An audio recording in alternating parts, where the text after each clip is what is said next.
যে সমস্ত পুরুষরা বউয়ের ছবিও ফেসবুকে ছাড়ে, নাই মনে হয় আমার। বলবে হুজুর ফেসবুকে ছাড়া তো পরের মাসালা, হানিমুন মধুচন্দ্রিমায় গিয়ে অথবা ট্যুরে গিয়ে এটা তো পরের মাসালা। বিয়ের দিনই জামাই বাবাজি একান্তে বাসর ঘরে গিয়ে মন খুলে দেখার আগে কমিউনিটি সেন্টারে হাজার হাজার লক্ষ লক্ষ মানুষ মন ভরে দেখে ফেলে। আলাদা একটা সিংহাসন রাখে না এরকম, সেখানে গিয়ে বসে থাকবে একেবারে চেহারার মধ্যে আটা ময়দা যা পারে সবকিছু মেখে, এরপর এভাবে রোবটের মতো এসে বসে থাকবে। রোবটের মতোই তো ধাগা লাগবে, সামনে এতগুলো ক্যামেরা, গা চুলকালে তো হবে না, এদিক সেদিক তাকালে তো হবে না, রোবটের মতো থাকবে। সবাই এসে সামনে ছবি তুলবে, ভিডিও করবে। এগুলো গ্রামে হয়তো হয় না, আমি শহরের কথা বলছি। সবাই মিলে ছবি তুলবে, ভিডিও করবে, ফেসবুকে লাইভ হবে, শেয়ার হবে, গোটা দুনিয়া দেখবে। জামাই এখনো মন খুলে দেখতে পারে নাই, জামাই ব্যস্ত আছে মেহমানদের মেহমানদারি নিয়ে। গোটা দুনিয়ার পিএইচডি করা শেষ হয়ে গিয়েছে, আর মন্তব্য কি, আরে খুব ভালো মানিয়েছে।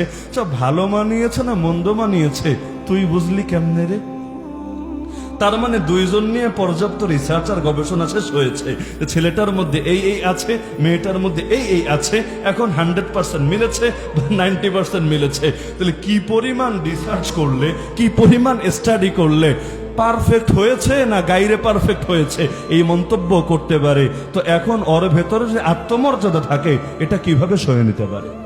সাহাবীদের আত্মমর্যাদা দেখেন, স্ত্রীর নাম পর্যন্ত পরপুরুষের সামনে উচ্চারণ করতেন না। আরে নাম উচ্চারণ রাখেন। এক সাহাবী জিহাদ থেকে এসেছেন, এসে দেখেন তার স্ত্রী ঘরে না ঘরের বাইরে, এবং ঘরের ভেতর যেই জাতীয় পোশাকে থাকে, অশ্লীল পোশাক না, তো ঘরের ভেতর স্বাভাবিকভাবে মহিলারা যেই পোশাকে থাকে ওই পোশাকেই বাইরে দাঁড়িয়ে আছে, ওই হিজাব নেকাব লাগিয়ে প্রস্তুত ভাবে না। এটা দেখে এসেছে তো জিহাদ থেকে, অস্ত্র তো সঙ্গে আছেই, দেখেই তরবারি বের করে গলার উপর ধরেছে, কোনো প্রশ্ন না, ডাইরেক্ট গলার উপর ধরেছে যে তুই এখানে বাইরে কেন, আমাকে যৌক্তিক জবাব দিবি, না হলে এই তরবারি দিয়েই তোর মাথাকে তোর দেহ থেকে আলাদা করে দেবো। আজকের যুগে নারীবাদের এই ঘটনা শুনলেও তেলে বেগুনে জ্বলে উঠবে।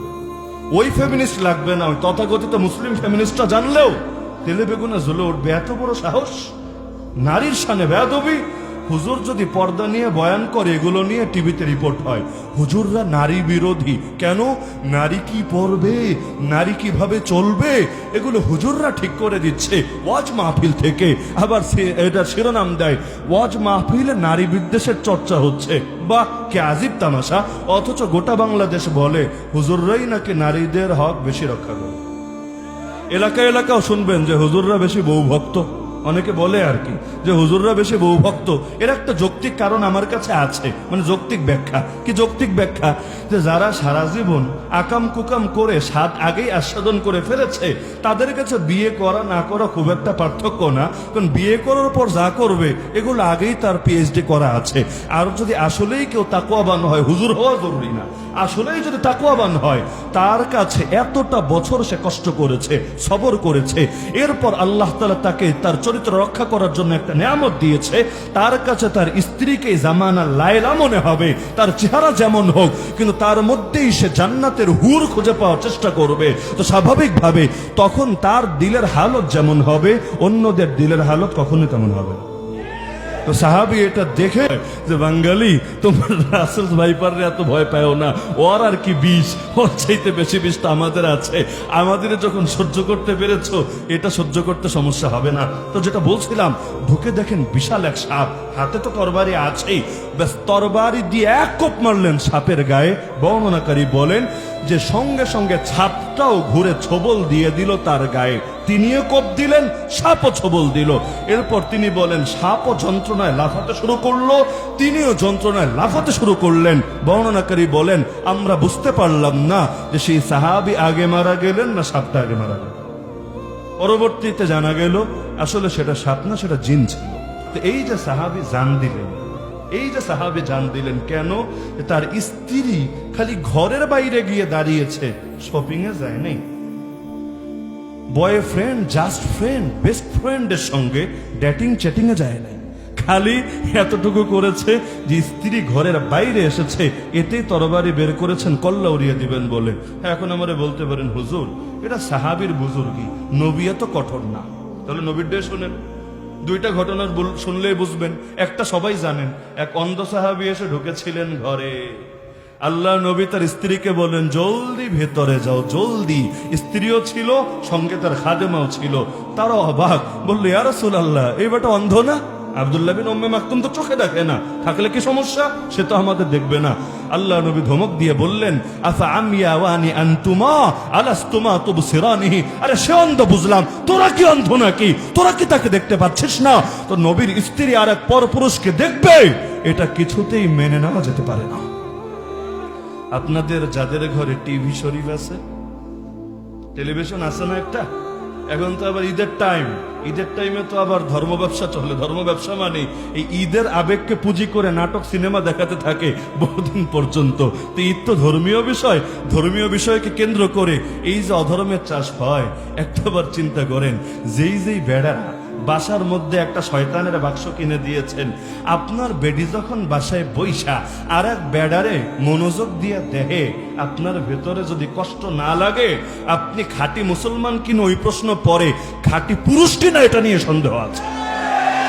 কারণ গায়রাতে লাগতেই হবে।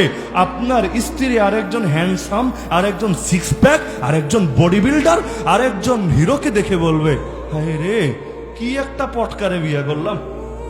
ডাইরেক্ট মুখ দিয়ে বলুক বা না বলুক, মনে আসতে পারে না? আরে বলে না, মনে আসতে পারে না?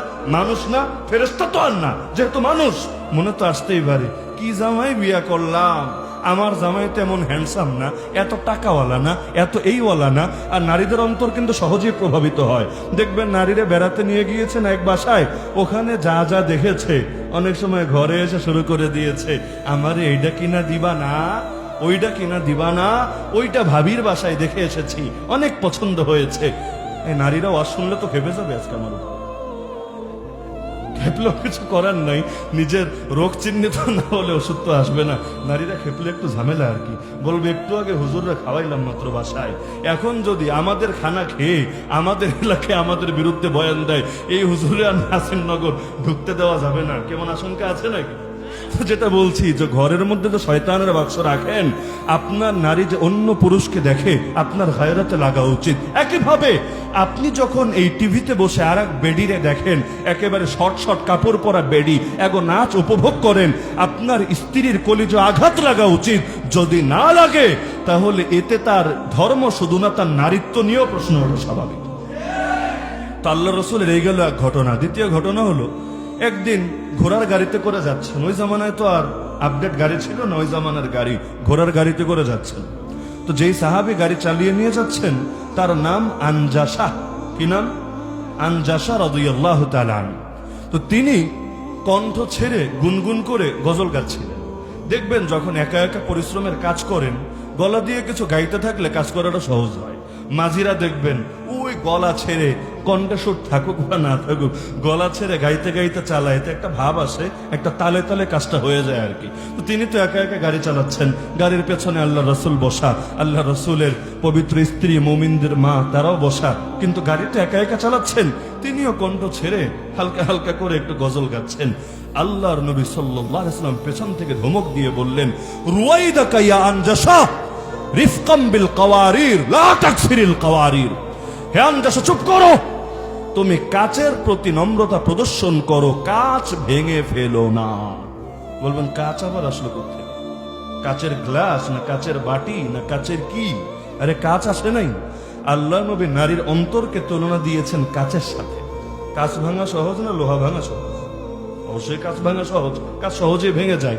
আল্লাহ নবী নারীর অন্তরকে কাচের সঙ্গে তুলনা দিচ্ছেন, যে নারীর অন্তর সহজে প্রভাবিত হয়ে যায়, বিশেষ করে গলার সুরের কারণে। শুধু চেহারা দেখে দেখেই সবসময় মানুষ প্রেমে পড়ে না, অনেক সময় গলার সুর চেহারার চাইতে আরো বেশি ফিতনার কারণ হয়। আল্লাহ নবী বলছেন কাকে? তার স্ত্রীর ব্যাপারে আনজাসা রাদিয়াল্লাহু আনহুকে। নবীর স্ত্রীর চাইতে কোন নারীর অন্তর বেশি পবিত্র হতে পারে না।